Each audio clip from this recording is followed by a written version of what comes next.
लेकिन वो ये गौर वर्ण उन्होंने क्यों धारण किया,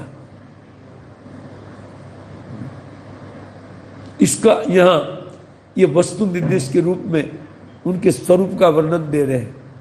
और उनका स्वरूप वर्णन देते हुए सिद्धांत को बराबर समझाते हैं। अब आप ध्यान देकर के सुनिए, तब गौरांग महाप्रभु समझ में आएगा। अब ध्यान से सुनिए, रूप गोस्वामी पाद कर्चायाम, ये श्लोक भी रूप गोस्वामी पाद से लेकर के रखा है। ये कविराज गोस्वामी का नम्रता है। यद्यपि अपने से श्लोकों की रचना करके उन्होंने इस चैतन्य चरित्र में कई श्लोक उच्चारण किए, लेकिन तथापि उन चैतन्य महाप्रभु की कृपा उनके भक्तों की कृपा से ही मिलेगा।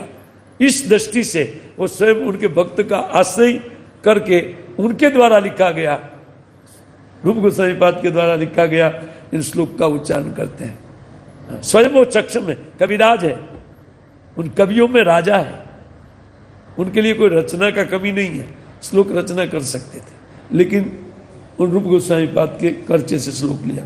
राधा कृष्ण प्रणय विकृति आलादिनी शक्तिर अस्मत् एकात्मता नाम अपि भूवि पूरा देह वेदम गतो तो न चैतन्य आख्यम प्रकटम अधुना तद्वयम च ऐक्यम आप्तम राधा भाव द्युति सुमिलितम नवमी कृष्ण स्वरूपम। राधा भाव को ग्रहण करके आए हुए जो चैतन्य देव है उनको मैं प्रणाम कर रहा हूं।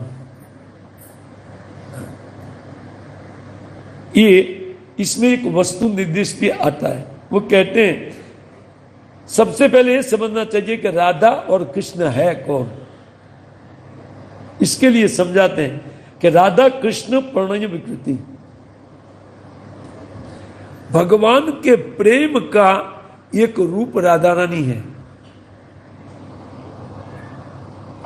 हमारे हृदय का प्रेम हम दूसरों को दिखा नहीं सकते निकाल करके, मैं आपको कितना प्रेम करता हूं, बात से जता सकते हैं, लेकिन भगवान पूर्ण पुरुषोत्तम है, तो उनका जो प्रेम है,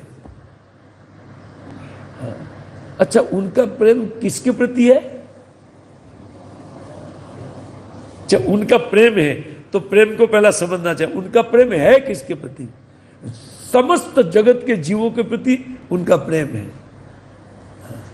लेकिन तथापि उन समस्त जीवों में जो उनका प्रेम करने वाले व्यक्ति है उनको वो अतिशय प्रेम करते हैं। इसका अर्थ नहीं जगत के जीवों को प्रेम नहीं करते हैं। इसीलिए हमारे लिए तो बार बार प्रेम के कारण, हमारे प्रति करुणा के कारण वो बार बार अवतार लेकर के जगत का सुधार करते रहते हैं। या तो अपने शक्ति संपन्न करके कोई जीवों को भेजते हैं सत्यावेश अवतार के रूप में, अथवा तो स्वयं आकर के ये कार्य करते हैं।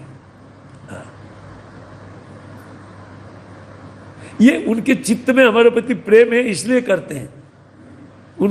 उन करुणा, भगवान के चित्त में जीवों के प्रति करुणा, ये मेरे हैं लेकिन बेचारा मुझे भूले हुए जीव है। लेकिन हमसे ज्यादा भगवान को जो प्रेम करते हैं उनको भगवान उतनी मात्रा में प्रेम करते हैं। ये यथा माम भजन्ते तम तथैव भजाम्यहम्, जिस प्रकार मेरा भजन जीव करता है उसी प्रकार से मैं उनका भजन करता हूं। तो उसके अनुसार उन परम प्रेम करने वाले व्यक्ति में कौन है? श्री राधा जी, क्योंकि राधा साक्षात कृष्ण का प्रेम विकृति है। इस साक्षात भगवान के हृदय में जो प्रेम पड़ा है उन प्रेम का ही एक रूप है श्री राधा रानी। ये कह रहे हैं राधा कृष्ण प्रणय विकृति। आपको ये सिद्धांत सब शास्त्र में निरूपित है, लेकिन उन सिद्धांत को समझ करके रूप गोस्वामी पाद ने एक श्लोक की रचना किया है।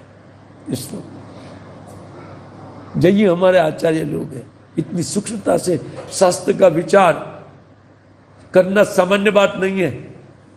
ये एक विशेष कृपा से इस प्रकार का विचार स्फुरित होता है चित्त में, इसको समझना चाहिए। तो कहते ठीक है, इसलिए कहते आलाधिनी शक्ति अस्मात्,